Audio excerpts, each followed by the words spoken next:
l'heure, pour la simple et unique raison que la justice française et le système politique de Sarkozy m'a nommé ainsi, m'a qualifié ainsi en 2006 parce qu'ils estimaient qu'ils n'avaient pas la démarche d'un nègre soumis. Et j'ai dit que être taxé d'insolent par mon ennemi, je prends ça comme une médaille, donc je suis fier de l'être dans votre regard.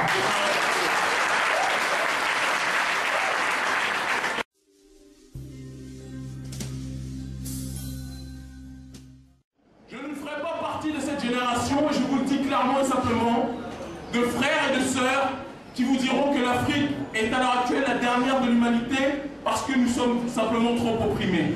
Je ne ferai pas partie de ces gens qui vous diront que l'Afrique, à l'heure actuelle, est la dernière roue du carrosse parce que simplement nous sommes trop volés. Je pars du principe que nous sommes le berceau de l'humanité. Et notre volonté d'être justement les meilleurs, ou notre médiocrité à l'être, fera que de berceau, nous passerons à tombeau si nous ne faisons rien pour changer les choses. Est-ce que vous comprenez ce que je veux dire?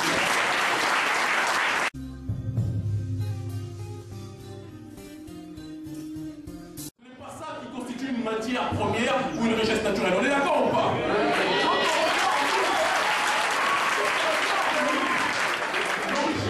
N'importe qui étudie un minimum le sol africain, c'est en termes de pétrole, en termes de diamants, en termes d'or s'il le faut même, en termes de manganèse, en termes de zinc, en termes de toutes ces richesses naturelles qui font tourner le monde. L'Afrique est la terre promise pour l'humanité, ça tout le monde le sait. Mais lorsque nous regardons, attendez, je n'ai pas fini, la police n'est pas encore.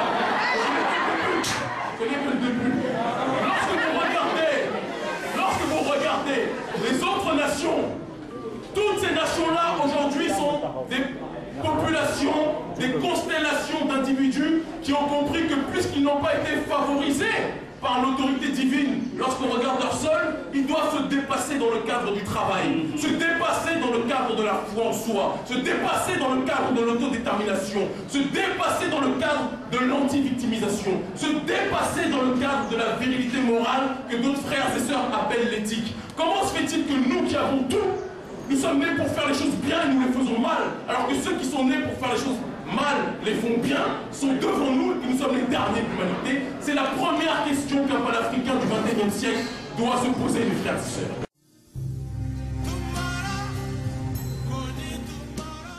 Nous partons du principe qu'à l'heure actuelle, l'Afrique n'a plus besoin de théorie. L'Afrique a besoin de concret.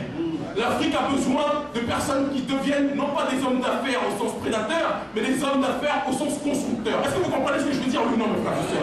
L'Afrique a besoin de gens qui créent des emplois, des gens qui vous font rêver avec le panafricanisme, mais qui ne sont pas capables de vous donner une alternative concrète, sont des gens qui ne parlent pas panafricanisme, qui ne vivent pas panafricanisme. Aujourd'hui, Sankara est mort. Il nous a donné le flambeau pour que nous bâtissions, pour que nous créions une société alternative et que nous arrêtions de parler avec parce que la palabre tue notre peuple.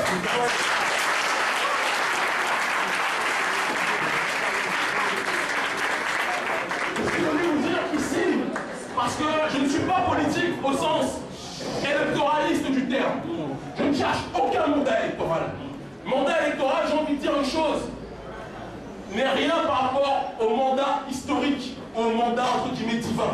Dieu nous a assigné un rôle. Si nous sommes nés ici, c'est que nous sommes tous les messies de nos propres destinées. C'est quelque chose que je répète toujours, sinon Dieu ne nous aurait pas fait naître. Vous savez que dans la course à la procréation, il y a différents spermatozoïdes qui courent, on va envie de dire, pour arriver à la vie. Si vous tous, aujourd'hui, vous êtes des entités, sachez que vous avez été par la base sélectionnés pour une mission. Tant que l'Africain ne comprendra pas que chacun d'entre nous, nous avons une mission, et que cette mission, si elle est collective, permettra au continent de se relever, nous n'avancerons jamais. Nous devons comprendre que l'élection présidentielle, ou l'élection législative, ou l'élection sénatoriale, ce sont des mandats de 10 ans, 5 ans, 6 ans, 4 ans. Mais ce n'est pas en 4 ans qu'on refait le monde. C'est la société civile, c'est-à-dire vous et moi, qui sommes à l'heure actuelle les présidents de nos propres destinées. Ce n'est pas Macky Sall, ce n'est pas le feu Abdoulaye Wade, ce n'est pas le feu le président Senghor. Non, je le dis. Et à son âme, peu importe le sujet.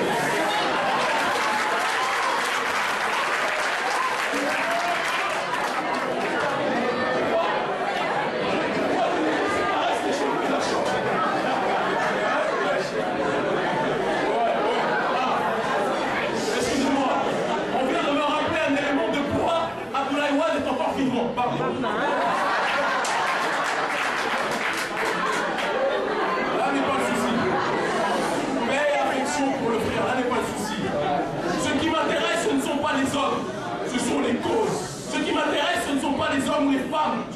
actes concrets. Je vous dis que l'histoire nous juge non pas sur notre qualité ou notre quantité de diplôme, notre quantité ou notre qualité à pouvoir parler. Si c'était ça, l'Afrique serait championne du monde. Vous êtes d'accord avec moi ou pas? Pour parler, pour séduire, pour draguer, l'Afrique est le champion du monde. On est d'accord? Mais maintenant, il est temps que cette capacité à être les meilleurs se matérialise dans les actes. Et j'encourage tous les frères et toutes les sœurs qui veulent nous rejoindre dans l'entreprise de construction à venir à mon contact. Nous avons un site internet qui s'appelle kemitredunionceba.com. Nous avons une société, African Mosaic, qui emploie des gens dans tous les corps de métier, d'accord? Des personnes disciplinées, des personnes motivées et qui ont comme diplôme le panafricanisme, l'obsession de sauver leur continent. Il n'y a que ça qui compte. Le reste, c'est de la littérature, autodétermination, anti-victimisation, virilité. Voilà le triptyque de ma pensée et je vous encourage tous à me rejoindre. Merci de m'avoir écouté.